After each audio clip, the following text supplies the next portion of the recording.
how to change number on Gcash. Hello guys and welcome back to today's video. In today's video, we will be teaching you how you will be able to change the number that is attached on your Gcash account.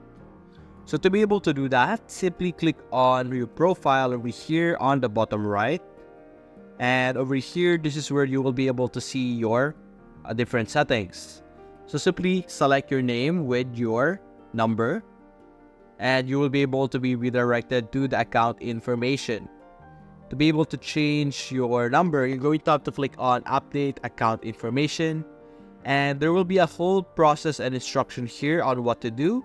Simply click on or follow the instruction so that there will be or you will be able to edit your profile. So as you can see here, there will be a link and everything. So follow that, and then after doing that, you will be able to change your phone number or your number on your Gcash. So that's basically it, guys. If you enjoyed this video, leave a like and subscribe. Thanks for watching.